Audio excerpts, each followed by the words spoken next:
जय हिंद साथियों, आप सब कैसे हैं दोस्तों। मैं भैया राहुल भी आपको तहे दिल से स्वागत करता हूं, अभिनंदन करता हूं आपका अपना चहेता चैनल गवर्नमेंट जॉब मेकर पर। दोस्तों आज है 26 तारीख यानी कि 26 सितंबर को जो एग्ज़ाम हुआ एसएससी सीजीएल का आज लास्ट हो गया। तो मैं आपके सामने लेकर के आया हूं जीके से क्वेश्चंस जो कि आपके एग्ज़ाम में थर्ड, फर्स्ट और सेकंड मतलब कि तीनों शिफ्ट में पूछा हुआ है। तो आइए देखते हैं कैसा कैसा सवाल है।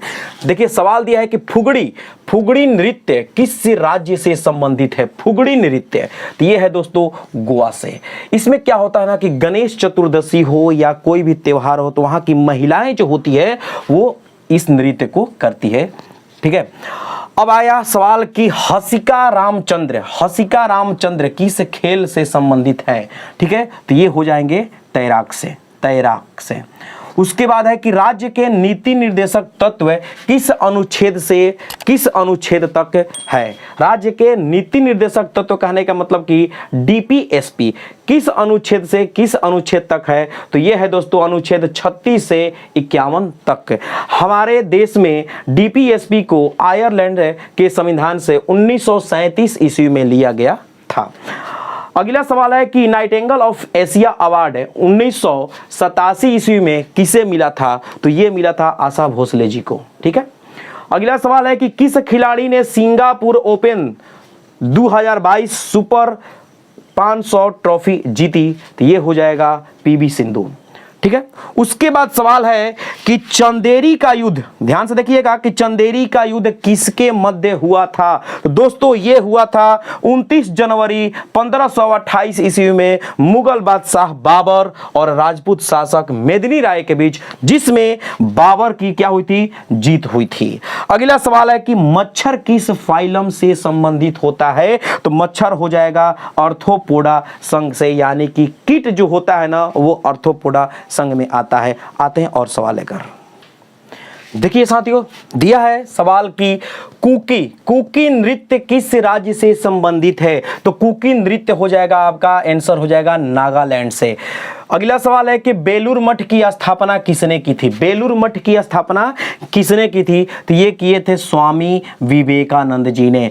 यहाँ पे सवाल है कि 1883 पर्यावरण संरक्षण अधिनियम किसे प्रदूषण को कम करने का शक्ति देता है। ठीक है, 1883 ध्यान से देखिएगा 1883 पर्यावरण संरक्षण अधिनियम किसे प्रदूषण को कम करने का शक्ति देता है। तो ये हो जाएगा केंद्रीय सरकार को। केंद्रीय सरकार सबसे कम अवधि के लिए भारत के प्रधानमंत्री कौन बने थे। तो ये हो जाएगा आपके सामने आंसर गुलजारी लाल नंदा, जो कि मात्र 26 दिन के लिए प्रधानमंत्री बने थे।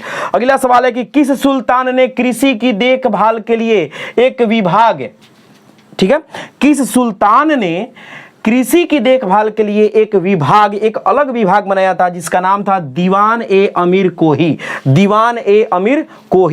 की स्थापना की। तो ये हो जाएगा, इसका आंसर हो जाएगा मोहम्मद बिन तुगलक। भारत में मथुरा कला शैली की शुरुआत किसके द्वारा किया गया था। भारत में मथुरा कला शैली की शुरुआत किसके द्वारा किया गया था। तो ये किया गया था कुषाण के द्वारा। बकलाइन, ध्यान से देखिएगा बकलाइन किस खेल से संबंधित है। तो ये हो जाएगा आपके सामने आंसर कबड्डी से संबंधित है। और सवाल लेते हैं।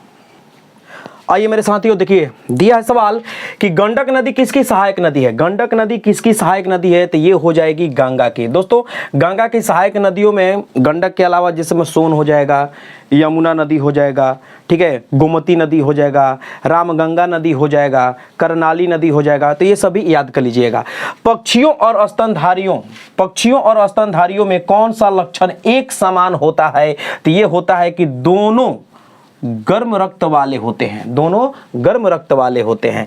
कास्टलिंग किस खेल से संबंधित है। तो कास्टलिंग दोस्तों है शतरंज से। यहाँ पे सवाल है कि गदर पार्टी की स्थापना अमेरिका के सैन फ्रांसिस्को में किसने किया था। ठीक है, तो गदर पार्टी की स्थापना अमेरिका के सैन फ्रांसिस्को में 1913 ईस्वी में, ध्यान से देखिएगा कि 1913 ईस्वी में लाला हरदयाल और सुहन सिंह भाकपा ने किया था। यहां पे सवाल है कि मानव सूचकांक 2022 में श्रीलंका का क्या स्थान था? तो यहां पर था 73वां। या अगला सवाल है कि उत्तर प्रदेश सरकार ने नंद बाबा, ध्यान से देखिएगा, नंद बाबा दुग्ध मिशन योजना, उत्तर प्रदेश सरकार ने नंद बाबा दुग्ध मिशन योजना के लिए कितने रुपए आवंटित किए हैं? दोस्तों ये हो जाएगा 1000 करोड़ रुपया। लास्ट सवाल है दोस्तों कि पद्म विभूषण पुरस्कार विजेता उमलयालपुरम के शिवरामन, ध्यान से देखिएगा, यह नाम दिया है कि उमलयालपुरम के शिवरामन क्या थे? तो ये थे दोस्तों मृदंगम खिलाड़ी। क्या थे? मृदंगम खिलाड़ी थे। तो दोस्तों इनको पद्म विभूषण जो मिला था वो मिला था, कब मिला था? एक मिनट, इनको मिला था 10 में, 2010 में। ठीक है, तो दोस्तों मैं उम्मीद करता हूं कि वीडियो आपको 100% अच्छी लगी होगी। यदि अच्छी लगे तो प्लीज भरपूर मात्रा में इसको शेयर कीजिए दोस्तों के पास। और हाँ, यदि अभी तक आप हमारे चैनल को सब्सक्राइब नहीं किए तो प्लीज सब्सक्राइब कर लीजिएगा, बेल आइकन को ऑन कीजिएगा, ताकि हम जो भी वीडियो डालेंगे तो नोटिफिकेशन सबसे पहले आप ही के पास पहुंचेगा। तब तक राहुल भैया को दीजिए इजाजत। थैंक यू, धन्यवाद।